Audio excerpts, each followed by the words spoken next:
At the moment, we have the Zukunft Personal, which is Europe's largest fair, Europe's largest expo for anything regarding winning talent, developing talent, retaining talent. It's the most important event of the year. It's happening right now. So this is the evening after another day at the expo, a long day, I can tell you. And AI is all over the place in a positive or in a negative way. And of course, many people wonder, is there any chance that we can fulfill all the wishes I have with AI? And we need to talk about recruiting AI, especially about the bias, which is heavily under fire at the moment, especially after many people saw that Workday had a lawsuit, a class action lawsuit against them.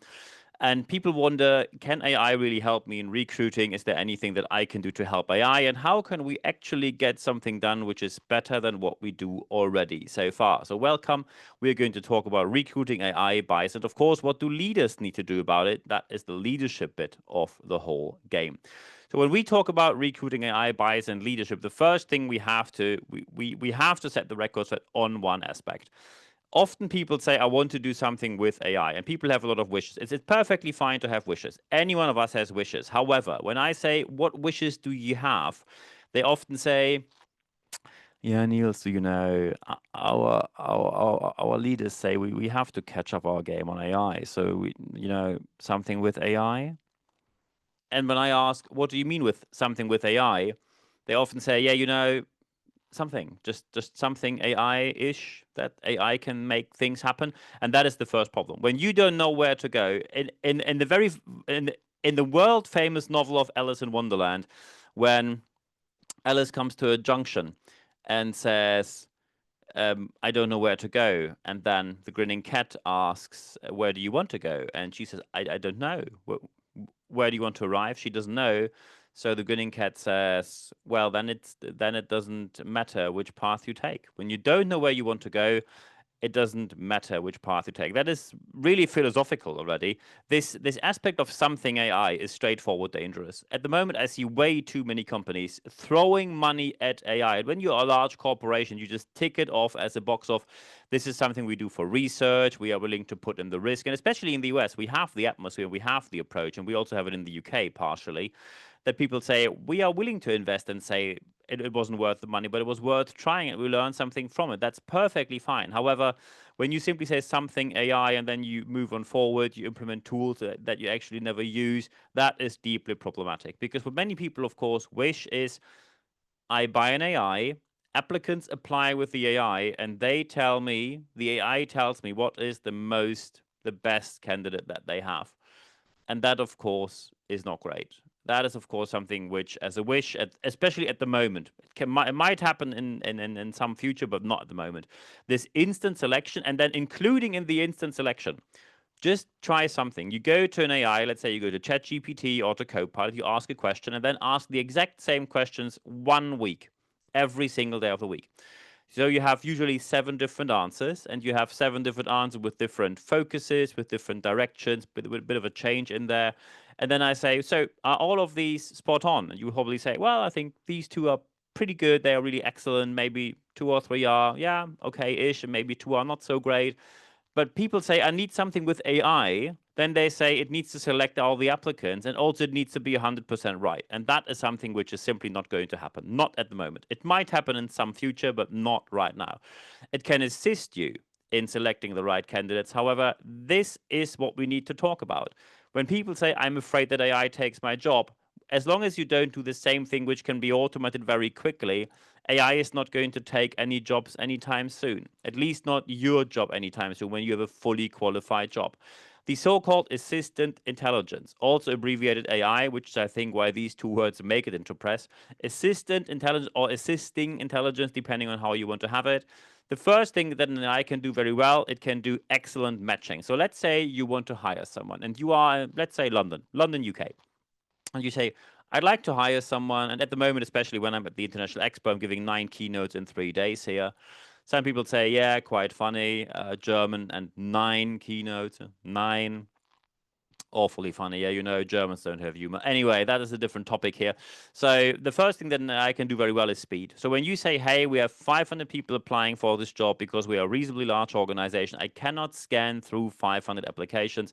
The speed is the number one aspect where an AI can be brilliant. So you, for example, can say, We are a London-based company. We need people who have the right to work all over Europe because we're an international company. And also we need to be able to actually check if they have license ABC. Whatever license ABC might be, they need to have license ABC.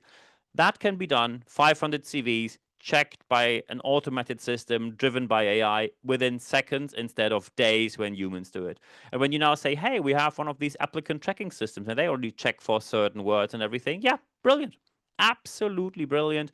So the speed that you can do, the speed that you can enhance, that is something where AI can really, really work well. And when you have data matching, then of course AI can help as well. So when you say this is the data we look for when people fulfill this profile, brilliant. However, here's the first problem: bias comes from data which isn't great. So when you say the data we have in our AI is our former recruiting data, most likely the human bias is already in there. And when you have human bias in AI, then putting an AI on it is just a turbo button. A turbo, but it's basically gasoline on a fire. It's basically making everything worse from there. When you have bias in a set of data and you put AI on it, that's the turbo button for making any kind of bias worse. And of course, that means lawsuit incoming. Sooner or later, someone will sue you based on that because they can prove that you exclude group XYZ from your recruiting. And the data matching is something which is always as bad as it can be when the data is, let's say, not great. So when you say, and I just had one company yesterday telling me, oh yeah, we have our data in there. We have more than 500 applications this year and we took this data. So first, data protection laws in the European Union or in Europe, you have to stick to them when you are in the European Union or working somewhere there, have a location in there. And then you can't work that way. You cannot just take people's data without their consent. And in addition to that, 500 applications just is not enough. Even 1,000 wouldn't be enough. You need more data. You need the experience of that of decades, proper data, selected data, clean data, which is as close as possible to aspects such as, I don't want to use the word neutral, but as neutral as possible on the data side, especially when it comes to recruiting. And this data matching, when you have great data, perfect. However, when you don't have great data, you're making anything worse from there. What is really helping, when we look at where do we get the best results? The best results we do never get when a human does something on their own. We also don't get the best results when we make an AI do something on their own. When, for example, the AI does something and then the human takes that result from the AI to their side and then optimize it from there. You probably did that. You probably took ChatGPT or let's say OpenAI and they wrote an answer to an email which you received. And when you said, yeah, the answer is good, we just have to tweak it here and there so it looks more natural, looks a bit more like me, that is the best result. Always working together, and that's the human collaboration. The human collaboration always means AI prepares something, and then the human takes it and optimizes it. Also can be done vice versa, that you say, hey, this is my piece of writing. Could you please, dear AI, optimize the whole thing? And then the AI says, here it is optimized. And then you might take it from there again and say, okay, now I optimize it again, and now it's really good. But the collaboration aspect is the best outcome that you can ever have. And of course, now some people say, look, I'm a managing director, and as a managing director, I hold a lot of risk in my hand. I have liability. My name stands next to this. So when I implement any kind of AI, I need to be sure how to do this from a leadership point of view. So what should I do? And that's exactly what we're going to talk about right now. The leadership aspect of AI. And of course, number one, and I know that people do not like when I talk about this, but we have to, regulatory and compliance, and of course, ethics. I give you a very simple aspect of that. When you want to say you have, let's take the case of, for example, an Indian airline, which recently during an expo said when they have open positions for flight attendants, they receive 40,000 applications within 24 hours. In a country of the size of India, not too surprising. However, you cannot manually at reasonable costs go through 40,000 applications. And when you then want to say, I want to check, is their English good enough? Are they fluent? Can they hold a conversation? That is something an AI can do. Retorio from Germany, for example, offers a product for that, that you can have an AI-based conversation. Because simply saying, do you have the language certificate? That is, of course, an indication, but it doesn't mean that they can apply the language. It only means they applied it to the test, and maybe they just were good at testing, or they had very good exam preparation material. An AI can hold a conversation, and then this simply means that you can really test are their skills up to the level where they should be. And that is something where many people suddenly say, oh, yeah, this is way quicker done with an AI. Exactly. And by the way, no one has an issue with that talking with an AI when you say it's only about checking the skills. But let's say you have on your website, oh, our team members are the most important asset, and the greatest people that we have are the ones that work for us, and we're all in for the human being. And suddenly people apply for a job with you, and they only speak to AI from the beginning to the very end. Only the very last step maybe is done by a human being. That is an ethical question, and there is no right, no wrong. It is simply a question you have to answer. Is that something that you want to have out there? Because it immediately will be in connection with your employer brand. People will say on your website, it says you're a human focused organization. And during the application process, everything is just automated. Not even in a good way.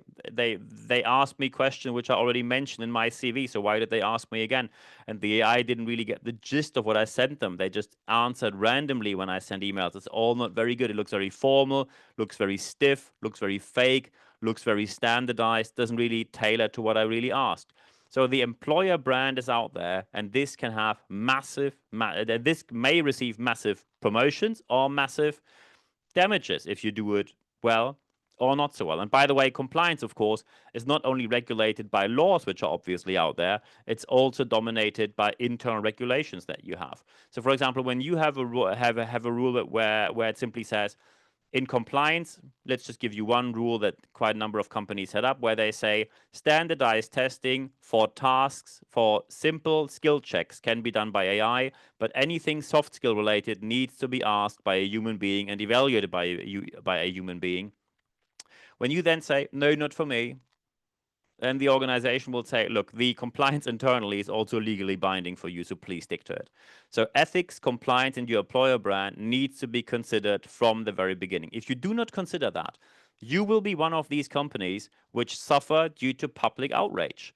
However, when you now say, well, I saw Amazon had issues and Microsoft had, and now Workday has, and they're all doing pretty well from here. Well, when you are Workday, Amazon, or whichever else international corporation with billions of dollars on your bank account and the willingness to spend millions of dollars on lawsuits, go for it. However, when you are not that business and you're maybe a mid-sized company where people say, not really too great to work for you, thank you very much, no thank you, and your clients run away and your whole customer base is gone within a week, then you might not survive this. So very important is ethics, compliance, employer brand needs to be on board. When you now say it's all about future skills and the human element of it, that you say people need to be aware of AI, people need to use AI. We want to be one step further than others. We are always a bit more adventurous, we're a bit more daring, we are willing to take risks, so we are not risk averse, we are able to take risks. Then of course you can say, let's go for it. However, it means you need to train people properly. And the amount of companies I see that at the moment say, yeah, we have this European Union guideline to teach our people AI and train them on it. So where do I get the $19, £19, €19 online class to just tick the box and then I can pretend they all know AI because we trained them? And also, when you say that your company has something like human focus, appreciation, you appreciate people's work, you are thankful for their work, you're rewarding, etc., the $19 online class is not going to make the cut. There's nothing bad with online training, not at all. I even offer it. However, it is something which adds on to other means of communication and also of training and qualification. It is not the only solution you have. Future skills and human elements always means humans need to be able to use AI. However, they also need to be able to evaluate the results that AI gives them. So when you, for example, say use AI and they do something wrong and you say, how could you? They will say, I used AI, you told me so. I didn't know how to question an AI on the results. I thought they are always right. No one told me. And there you are again. The best result is always delivered when you say the human being is assisted by an AI, and together these two entities achieve the best. And when you do it the way that we discussed right here today, then you will have massive benefits in your organization. And I wish you all the best implementing that in your organization. And when you now say, I think I have about 5 to 48 questions now. very, very happy to answer all of them. Lots of questions came to me during my talks and speeches during the presentations I gave in Cologne this week, and the upcoming ones. There are more of these coming tomorrow. Very important is when you're looking, when you're watching this on YouTube, feel free to leave a like here, subscribe to the channel. When you're listening to this on Apple Podcasts or Spotify, follow the podcast. Thank you very much for doing so. And of course, recommend the videocast and the podcast to your friends, colleagues on social media, anywhere. Thank you very much for doing so. We are now with more than 100,000 listeners on the way to more on our Apple Podcast and Spotify channels. And we are slowly and steadily growing on YouTube. Thank you very much for your loyalty here. Of course, one thing we only have on YouTube are the leadership tips. Leadership tips every week. We have a couple of them. We have more than 100 online already. When you want to have them, YouTube Shorts, as the name says, only available on YouTube. So it's worth following and putting the little alarm bell on there so you do not miss out on future videos. Of course, you can also follow me on Apple Podcasts and Spotify, or go to my website, nb-networks.com, and then you see what I do for a living and how I can assist you if there is any case of need where I can help you. In addition to that, feel free to send me an email, because there are quite a number of people, including especially about AI, where people say, because I received my knowledge about AI not only from decades in the IT industry where I work, but also from professional training from Wharton Business School, University of Pennsylvania, and just recently Vanderbilt University. So when you now say, hey, I'd like to discuss something, but it's really not public, it's really something which needs to stay confidential, everything stays confidential. nb@nb-networks.com. Send me an email. I'm looking forward to hearing from you there. And when you say, do we have live sessions? Yes, we have live sessions, and the next one is already next week. Go to expert.nb-networks.com, put your email address in there, and no worries, you only receive one email every week. It's 100% content, ad-free guarantee. And when you receive these emails every Wednesday morning, one email arrives in your inbox, and in there is full access to all the articles in English and German. More than almost 450 articles in both languages are available. Full access to all podcasts, to all videocasts, everything, and also the date, the time, and the access link. There is no registration needed. The date, the time, and the access link to live sessions. We have live sessions usually once a month. The next one is coming up very soon, so I'm looking forward to seeing you on the leadership letter. Of course, you can also connect with me on social media. Feel free to connect with me on LinkedIn, on Instagram. Follow me there. Follow me on, and then give me a like on Facebook, or follow me on YouTube, as I already mentioned. Thank you very much for doing so as well. However, the most important thing is always the last thing that I say every single week. Apply, apply, apply what you heard, because only when you apply what you heard, you will see the positive changes that you obviously want to see in your organization, your business, your team, or wherever else. Thank you very much for doing so. If you have any kind of questions, feel free to contact me anytime. I answer every single message within 24 hours or less. I'm looking forward to hearing from you. And at the end of this podcast, as well as the end of this video cast, there's only one thing left for me to say. Thank you very much for your time.